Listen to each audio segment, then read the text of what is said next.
Hello everyone, আপনাদের সবাইকে স্বাগত জানাচ্ছি ফিফা বিশ্বকাপ 2026 উপলক্ষে চ্যানেল আয়ের নিয়মিত আয়োজন Dhaka bank PLC presence kick অফে। আজকে আমি নুসরাত জারিন এবং আজকে আমাদের সঙ্গে অতিথি হিসেবে যারা যুক্ত আছেন তাদের সঙ্গে পরিচয় করিয়ে দিব।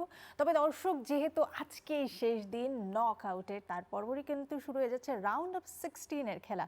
কোন দল ইতিমধ্যে রাউন্ড অফ 16 নিশ্চিত করেছে আমরা জানি, মাত্র বাকি আর 3টা টিম। সো আজকের ম্যাচে কি হতে পারে? আর্জেন্টিনার খেলা আছে। আমার পাশে আজকে যে দুইজন মানুষ যুক্ত আছেন, দুজনেই ডাই হার্ড আর্জেন্টিনার ফ্যান। চলুন তাদের সঙ্গে পরিচিত হয়ে নিই, তাদের এক্সপেকটেশন শুনে। আমাদের সঙ্গে যুক্ত আছেন Mamunul Islam, former player of our national football team. Welcome to our show Mamun ভাই। Thank you. ভালো আছেন নিশ্চয়ই? এবং আমাদের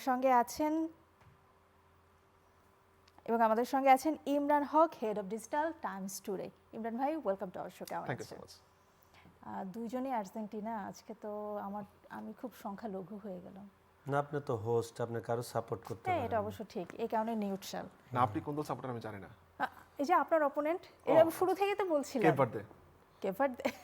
ঠিক আছে, না, এটা আমরা করি না। এটা হচ্ছে আর্জেন্টিনার, মানে মাই ডিয়ার আর্জেন্টিনার সাপোর্টাররা এক এক সময় এক একটাতে সাপোর্ট করে। আমরা অলওয়েজ একটা টিমের মধ্যেই থাকি। কেপভার্দে সাপোর্ট না, আমরা কেপভার্দে সাপোর্ট করি না। দেখলাম ফেসবুকে যে আজকে যে সম্মিলিত শক্তি একদিকে, যে ব্রাজিল ভার্দে আর আর্জেন্টিনা একদিকে। Brazil Verde. ওয়েল, আমার যদি আজকে কোনো কিছু করতে হয় সেটা হচ্ছে আমি কলম্বিয়ার পক্ষে, মানে to be very honest. So গতকালকের ম্যাচ কেমন আসলে এনজয় করলেন? Super match.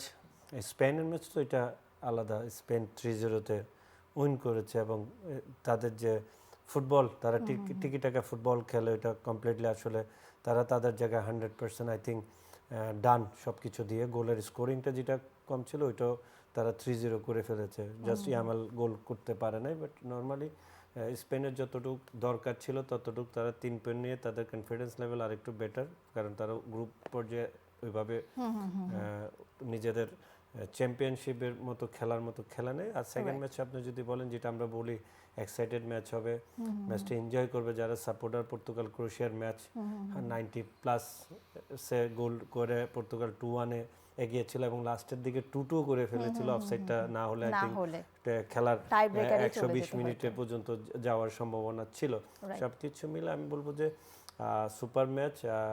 পর্তুগাল ভালো টিম এবং প্লেইং যদি চিন্তা করেন 50-50 ম্যাচ হয়েছে, বাট আই থিঙ্ক পর্তুগাল তার যে টিমে উইনিং প্লেয়ার আছে এবং তার টিমে যে আপনার ম্যাচ উইনার প্লেয়ার আছে, সেটা তার ডিফারেন্স করে দেওয়ার মূল কারণ। রাইট। পর্তুগালের টিম নিয়ে আপনার সঙ্গে আমি আরো ডিটেলসে যাব। আমি একটু ভাইয়ের কাছে যেতে চাই যে গতকালকার ফার্স্ট ম্যাচ যেটা ছিল স্পেনের, গ্রুপ পর্বে যে 3টা ম্যাচ খেললো, তখন প্রথম ম্যাচ যখন কেপভার্দের সঙ্গে তারা ড্র করলো, আমরা অনেক বেশি ডিসঅ্যাপয়েন্টেড হয়ে গেলাম যে কি হলো। স্পেন ফিফা র্যাঙ্কিংয়ে তারা সেকেন্ড ছিল, ওয়ার্ল্ড কাপ শুরুর আগে সেই স্পেন কোথায় গেল, লামিন ইয়ামাল কোথায় গেল, আমরা এই কথা বলছিলাম। বাট পরের দুইটাতে তারা ফিরে এসেছে। বাট আপনার কি মনে হয় এখন স্পেন যে খেলাটা খেলছে, এটা দিয়ে চ্যাম্পিয়ন্স ট্রফির দাবিদার আসলে কতটুকু? না দেখুন, কেপ ভার্দের যে ম্যাচটা আমরা দেখেছি সেখানে কিন্তু প্রথমে ওদের ইয়ামালকে নামায়নি। শুধু ইয়ামাল না, আরো কয়েকজন প্লেয়ার করে নামায়নি। কারণ হচ্ছে আমার মনে হচ্ছে ওরা একটু কেপ ভার্দকে একটু আন্ডারএস্টিমেট করছিল কিনা আমি জানি না। এবং তাদেরকে নামিয়েছে মানে হাফ টাইমের পরে, এবং যখন হাফ টাইমের পরে নামালো তখন দেখা গেল যে সেই সময়টা নাই, অলরেডি ম্যাচ অনেকটাই তখন নিয়ন্ত্রণে চলে গেছে এবং সেই কারণে তোরা কেপ ভার্দে ড্র করলো। বাট স্পেন অবশ্যই একটা মানে শিরোপার দাবিদার যে একটা টিম আছে, তার মধ্যে স্পেন একটা। এবং আজকের ম্যাচ, মানে গতকাল রাতে যে ম্যাচ যেটা দেখলাম, এটা অনেকটাই মানে ধারণা করা ছিল যে এই ম্যাচ সহজ জয় পাবে, এবং সেটাই হয়েছে।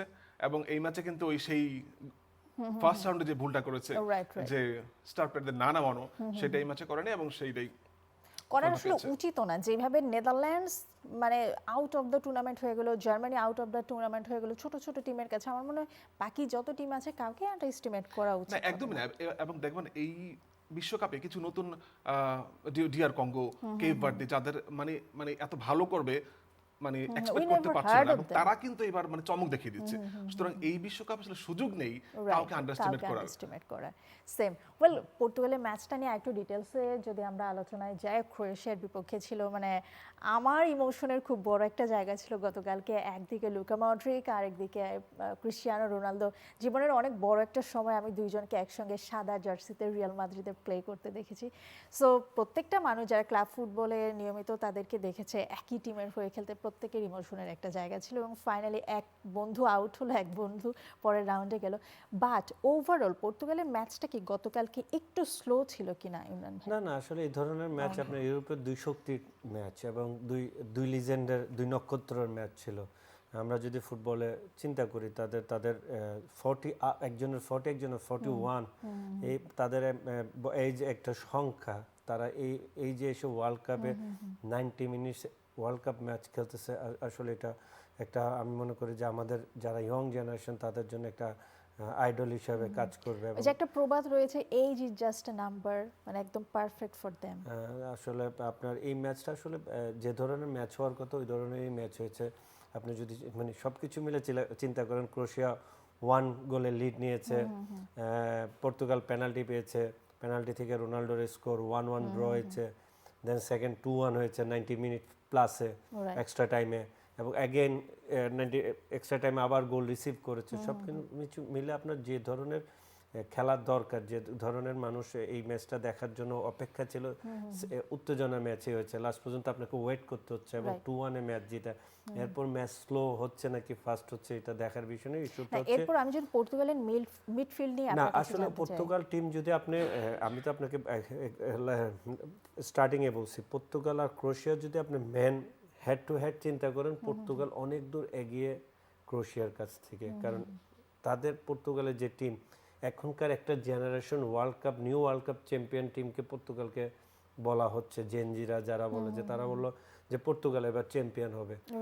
কারণ হচ্ছিল পর্তুগালের যে টিম স্কোয়াড, ব্রুজে ফার্নান্দেজ বলেন, বিতিনিয়া বলেন, বার্নার্ডো সিলভা বলেন, এরা সবাই লিগের one of the best performer. Champions league champion টিমের 3 জন, সবকিছু মিলে একটা স্কোয়াড, তাদের ভালো স্কোয়াড আছে। এখন আসলে তারা ক্লিক করতে পারছে না, বা তাদের কোনো আই ডোন্ট নো, যে আপনি যে পর্তুগালকে দেখার চিন্তা করেন ওই পর্তুগালকে আমরা দেখছি না। বাট যদি আপনি ইউরোপিয়ান চিন্তা করেন, ক্রোয়েশিয়াকে আপনি তারা তাদের গ্রুপ থেকে, যে গ্রুপ থেকে আসছে স্ট্রং গ্রুপ থেকে তারা এখানে কোয়ালিফাই করেছে, তা আপনি ক্রোয়েশিয়াকে স্টপ করতে পারছেন না। তাহলে আমি মনে করি নকআউট সিস্টেমে যারা আসছে সবাই অ্যাভারেজলি সবাই ভালো টিম।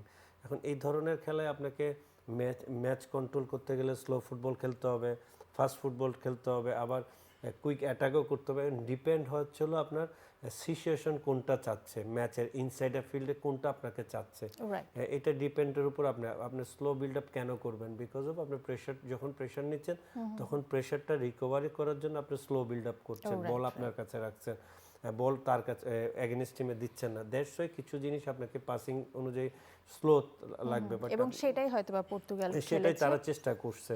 এখন আপনাকে ওই attack to attack, counter attack, দুই টিমের গোলকিপার কিন্তু দুর্দান্ত কিছু সেভ দিয়েছে। সবচেয়ে বেশি ক্রোয়েশিয়ার গোলকিপার দুর্দান্ত কিছু সেভ দিয়েছে, কারণ পর্তুগাল কিছুটা ফার্স্ট হাফে প্রেশার ক্রিয়েট করেছিল।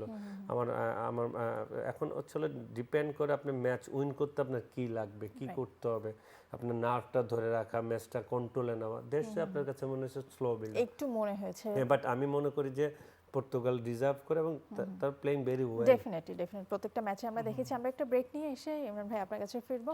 বল দর্শক, আপনারা দেখছেন ঢাকা ব্যাংক পিএলসির প্রেজেন্স কিক অফ নিচ্ছে ছোট বিরতির সাথেই থাকুন।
দর্শক বিরতির পর সবাইকে আরো একবার স্বাগত জানাচ্ছি Dhaka bank PLC presence kick অফে। চলে যাচ্ছি সরাসরি অতিথিদের কাছে। বল, গতকালকের ম্যাচ নিয়ে তো আমরা শুনলাম, আমরা আজকের ম্যাচে যাব, তবে ছোট্ট করে আপনার কাছে জানতে চাইবো যে কি মনে হয় গতকালকে পর্তুগাল এবং ক্রোয়েশিয়ার খেলা দেখে? অনেকেই বলছে পর্তুগাল এবারের উইনার হতে পারে। ফ্রান্সের কথা আমরা আলাদাই রাখি, ইমোশনের জায়গা থেকে অনেকে এটা চায়, অনেকে বলছে। আপনার কি মনে হয় পর্তুগালের এই টিমটাকে আপনি কোয়ার্টার ফাইনাল, সেমিফাইনাল, ফাইনাল কোন পর্যন্ত দেখতে পারেন? আমার মনে হয় ফ্রান্সের কাছে গিয়ে আটকাবে পর্তুগাল, ফ্রান্স পর্যন্ত যাবে। এবং এইবার বিশ্বকাপে মানে প্রত্যেক দলকে নিয়ে প্রেডিক্ট করা যাচ্ছে, কিন্তু ফ্রান্সকে কে আটকাবে এমন একটা কথা আসছে যে ফ্রান্সকে মানে ওই ফ্রান্সকে আটকানোর মতো টিমটা আবার পাওয়া যাচ্ছে না। আর এই যদি বলি যে এবার বিশ্বকাপে যে কয়েকটা টিমের মিডফিল্ড সবচেয়ে বেশি স্ট্রং, তার মধ্যে একটা পর্তুগাল, এটা নিঃসন্দেহে সবাই এগ্রি করবে। আর গত ম্যাচের যেটা সকালবেলার ম্যাচ ছিল, সেখানে একটা বিষয় কিন্তু আমি হয়তো আপনি আমার সাথে এগ্রি করবেন, যে অফসাইডের যে বিষয়টা লাস্ট মুহূর্তে ক্রোয়েশিয়ার যেটা অফসাইড হলো, এবং সেখানে যারা পর্তুগাল এগেনস্টে ছিল বা ক্রোয়েশিয়ার প্রতি সফট কর্নার ছিল, তারা অনেকে বলেছে মানে এইটা আসলে অফসাইড ছিল কিনা। কিন্তু এখন প্রযুক্তির এত আপডেট হয়েছে যে বলের ভিতরে চিপ লাগানো থাকবে, সেখান থেকে কিন্তু আলট্রা এইচ দিয়ে লাস্ট ইরানের ম্যাচেও যদি আমরা দেখি, জাস্ট বিকজ অফ মানে এতটুকু পার্ট রিস্টের জন্য তাদের গোলটা অফসাইডে বাতিল হলো এবং আউট অফ দ্য টুর্নামেন্ট হতে হলো। কারণ এখন হচ্ছে ওই জিনিসগুলো সুযোগ নেই। এবং যখন আর্জেন্টিনা এবং জার্মানি যখন ফাইনাল খেলছিল, তখন জার্মানি যে গোলটা দিয়েছিল অনেকে বলছিল যে এটা অফসাইড কিনা, বাট এখন কিন্তু সেই সুযোগটা নাই। একেবারেই ইঞ্চি পরিমাণ যদি অফসাইডের ইয়ে থাকে, সেটা কিন্তু টেকনোলজি ধরে ফেলছে। সো এটা একটা ব্যাপার আর কি আসলে হতে পারে। So let's see. আজকে ম্যাচ রয়েছে আর্জেন্টিনা ভার্সেস কেপ ভার্দে আর কাপ ভার্দে। আপনি নিজে জার্সি পরে আছেন, সো কতটুকু এক্সপেকটেশন আসলে রাখছেন? ডেফিনেটলি আর্জেন্টিনা হট ফেভারিট, এখানে আসলে কোনো সন্দেহ নেই, কিন্তু অন্যান্য টিম, ছোট টিমগুলো যেভাবে মানে রেকলেসলি খেলছে, বলা যাচ্ছে না কি হতে পারে। এখানে আরেকটা ব্যাপার আমি অ্যাড করি, সেটা হচ্ছে যে যারা ব্রাজিল সমর্থক বা একটু আর্জেন্টিনার এগেনস্টে আছে, তারা বলছে আর্জেন্টিনার টিমটা অনেক সহজ হয়ে গেছে। তো এখন কথা হচ্ছে এই জায়গায় থাকার কথা ছিল উরুগুয়ের, এখন উরুগুয়ে বাদ পড়ে গেছে, সেই দায়িত্ব আর্জেন্টিনার না। এই জায়গায় থাকার কথা ছিল পর্তুগালের, যদি উরুগুয়েকে তারা মানে হারাতে পারত। পর্তুগাল মানে গ্রুপ চ্যাম্পিয়ন হতে পারেনি, সেই দায়িত্ব আর্জেন্টিনার না। এখন আর্জেন্টিনার টিমে পড়ে গেছে কেপ ভার্দে, আর্জেন্টিনার টিমে পড়ে যাবে হয়তো কলম্বিয়ার মতো দেশ, সেইটাও আর্জেন্টিনার দায় না। এখন আজকের কথা যদি বলি, কেপ ভার্দে নিঃসন্দেহে আর্জেন্টিনার চাইতে অনেক র্যাঙ্কিং এর দিক দিয়ে বলি, এক্সপিরিয়েন্স দিক দিয়ে বলি, সব দিকে একটু দুর্বল। তো এইটা আর্জেন্টিনা হয়তো সহজ জয় পাবে, এবং যদি ব্যবধান বলি হয়তো বেশ ভালো ব্যবধানই হবে। কিন্তু কেপ ভার্দে আজকে চাইবে যে এই ম্যাচটা যতটা না পর্যন্ত ডিফেন্সিভ খেলে, যতটা না পর্যন্ত ওদেরকে আর্জেন্টিনাকে আটকে রাখা যায়। এবং আরেকটা ব্যাপার হচ্ছে যে এই বড় দলগুলোর একটা বিষয় আমরা দেখেছি এই বিশ্বকাপ পর্যন্ত, যে হাফ টাইম পর্যন্ত যদি ওদেরকে গোল বঞ্চিত করে রাখা যায়, বিশেষ করে 60 মিনিটস পর্যন্ত গোল বঞ্চিত করে রাখা যায়, সেই ক্ষেত্রে পরবর্তী টিমগুলো ঘুরে দাঁড়াতে কষ্ট হয়। তো এই ক্ষেত্রে আজকেও কেপ ভার্দের এই টার্গেটটা থাকবে যে হাফ টাইম পর্যন্ত বা 60 মিনিট পর্যন্ত যদি আর্জেন্টিনাকে গোল বঞ্চিত করে রাখা যায়, হয়তো পরবর্তী সেই প্রেশারটা দিবে। বাট আর্জেন্টিনার যেই ফরওয়ার্ড লাইন, আমার মনে হয় সেই সুযোগটা ওরা পাবে না, এবং শুরুতে আর্জেন্টিনা গোল দিয়ে হয়তো এগিয়ে যাবে। হয়তো বা সেটাই দেখার বিষয়। ওয়েল, মামুন ভাইয়ের সঙ্গে প্রায়ই আমার দেখা হয়, তখন আমরা মানে এই আর্জেন্টিনা ব্রাজিলে খুব দ্বন্দ্ব হয়। দ্বন্দ্বের অন্যতম বড় একটা বিষয় হচ্ছে আপনারা খুব সহজ টিম পেয়ে গিয়েছেন, আমি জানি না কেন। সো ওয়েল, মামুন ভাই, যদি সেই প্রসঙ্গ ধরে আসে, খুব সহজ টিমের সঙ্গে আজকে খেলা, তারপরেও আপনার এক্সপেকটেশন আসলে কেমন? আপনার গ্রুপের সেকেন্ড রাউন্ডে যাওয়া টিমকে যদি আপনি সহজ টিম বলেন, তাহলে স্পেনের সঙ্গে ড্র করা টিমকে তাকে যদি সহজ টিম বলেন, এর থেকে আর সহজ টিম কি হতে পারে? না, আমি আসলে সহজ আর নরম টিম বা ভালো টিম না, টিম হচ্ছিল যারা সেকেন্ড রাউন্ডে যাবে তারা ডিজার্ভ করেছে। মানে আপনার 48টা দেশ থেকে তারা 32টা দেশে ঢুকেছে, তাই স্ট্রং টিম। ভাইয়া যেটা বললো, ব্যবধান তো কোনো সময় বড় হবে না, ইজি হবে না, ম্যাচটা ইজি হবে না। কারণ যখন আপনি একটা ইতিহাস করার জন্য ম্যাচ খেলবেন, কোনো টিম যখন তার ইতিহাস করার জন্য ম্যাচ খেলবেন, সেটা আসলে টাফ ম্যাচ হয় এগেইনস্ট টিমের জন্য। কারণ তারা আর্জেন্টিনার তারা কিন্তু আর্জেন্টিনার এগেইনস্টে খেলবে না, তারা খেলবে লিওনেল মেসির এগেইনস্টে। তাদের প্রাইম মিনিস্টার কিন্তু বলেছে যে লিওনেল মেসির জন্য একটা তার মানে আজকে কি বিষয়টা এমন হবে, it's Lionel Messi versus Bosnia, cup Verde. তো এখন আপনার কাপ ভার্দের ভার্সেস লিওনেল মেসি, এখন তারা স্মরণীয় করার জন্য এই ম্যাচটা যা কিছু করা দরকার তার সরকার করবে। দেশে তারা এটা ইতিহাস করার জন্য ম্যাচ খেলবে, যে জয়লাভ করলে তাদের জন্য এটা একটা হিস্ট্রি হবে। এমনি তো হিস্ট্রি হচ্ছে, তারা 32তে গিয়েছে। সব কিছু মিলে এটা আর্জেন্টিনার জন্য টাফ হবে ম্যাচটা, যে তারা যখন হিস্ট্রির জন্য খেলবে। আমি মনে করি ম্যাচ ইজি হবে না, যদি এটাকে ইজি করে নেয়, এটা একমাত্র লিওনেল মেসি পারবে ইজি করে নিতে। আপনি মেসিকে যত স্পেস দিবেন, মেসি আপনাকে ততটুকু ম্যাচে ভোগাবে, তাহলে আমি মনে করি যে ম্যাচটা ইজি হবে না, কিন্তু আর্জেন্টিনার জেতার সম্ভাবনা রয়েছে। এরপর আপনার প্রেডিকশন কি মনে হয়, স্কোর লাইন কেমন হতে পারে? স্কোর লাইন আসলে বলা যায় না, বাট আমি মনে করি যে আর্জেন্টিনা এই ম্যাচ জিতবে। ওকে, ওয়েল আমরাও সে প্রত্যাশা রাখবো, যেহেতু হট ফেভারিট আমরা সেটাই চাই। আরও দুটো ম্যাচ রয়েছে, অস্ট্রেলিয়া এবং ইজিপ্ট রয়েছে। অস্ট্রেলিয়া আমাদের এশিয়ান টিমগুলোর মধ্যে একটা, এবং ইজিপ্টের খেলাও আমরা দেখেছি, তারাও ভালো খেলে। কি আজকের এই ম্যাচে কে যেতে পারে, কে আসলে বিদায় নিতে পারে? ডিপেন্ড অফ আসলে প্লেয়ার টিম হিসেবে ইজিপ্টকে এগিয়ে রাখা যায়, কারণ গ্রুপ পর্যায়ে Egypt play very well football. তারা বেলজিয়ামের সঙ্গে ড্র করেছে, ইরানের সঙ্গে ড্র, তারপর একটা ম্যাচ জিতে তারা গ্রুপ চ্যাম্পিয়ন এখানে আসছে।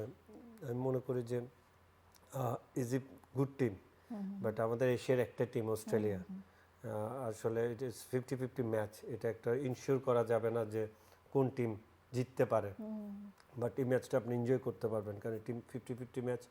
অস্ট্রেলিয়া ডিফেন্ডিং করে খেলবে, সালার মতো প্লেয়ার ইজিপ্টে আছে, সালা ইজিপ্টের ক্যাপ্টেন। আমি মনে করি যে ম্যাচটা আসলে খুবই ভালো ম্যাচ হবে। এশিয়ান টিম গেলে তো আমাদের এশিয়ারই সুনাম রাউন্ড অফ 16-এ, আর ইজিপ্ট যাওয়ার সম্ভাবনা বেশি, কারণ টিমের স্ট্রেংথের দিকে ইজিপ্ট অনেক দূর এগিয়ে। সেম যদি ইমরান ভাইকে জিজ্ঞেস করি, আপনার এক্সপেকটেশন এই ম্যাচ নিয়ে আসলে কেমন? কোটা আর্জেন্টিনা নাকি এটা?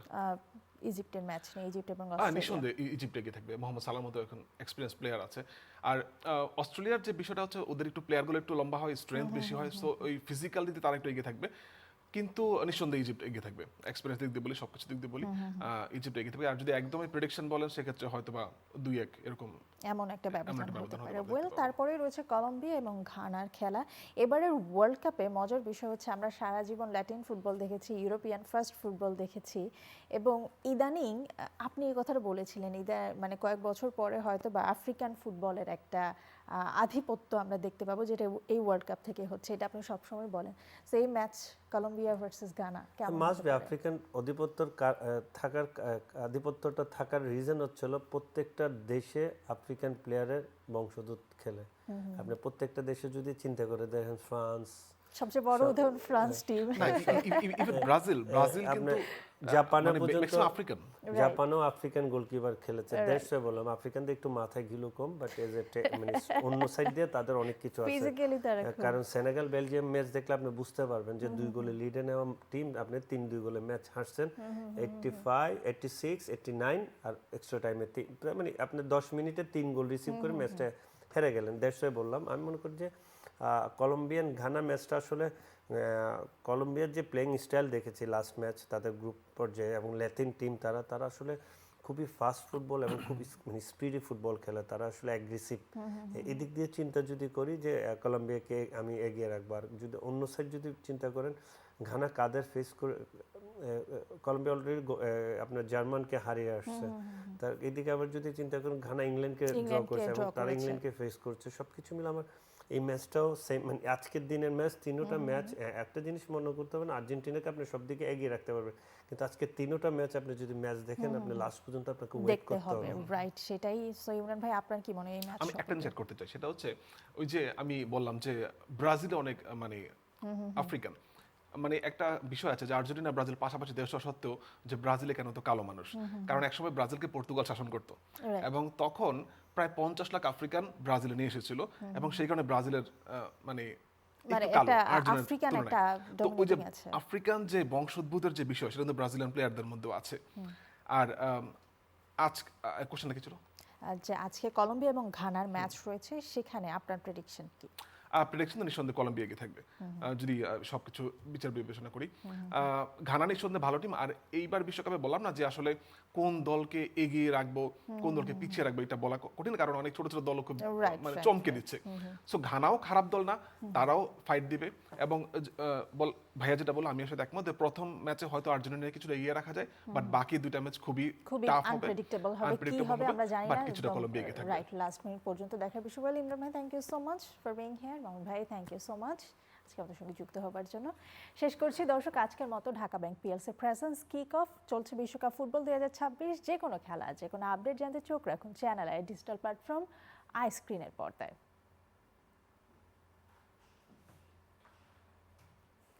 শেষ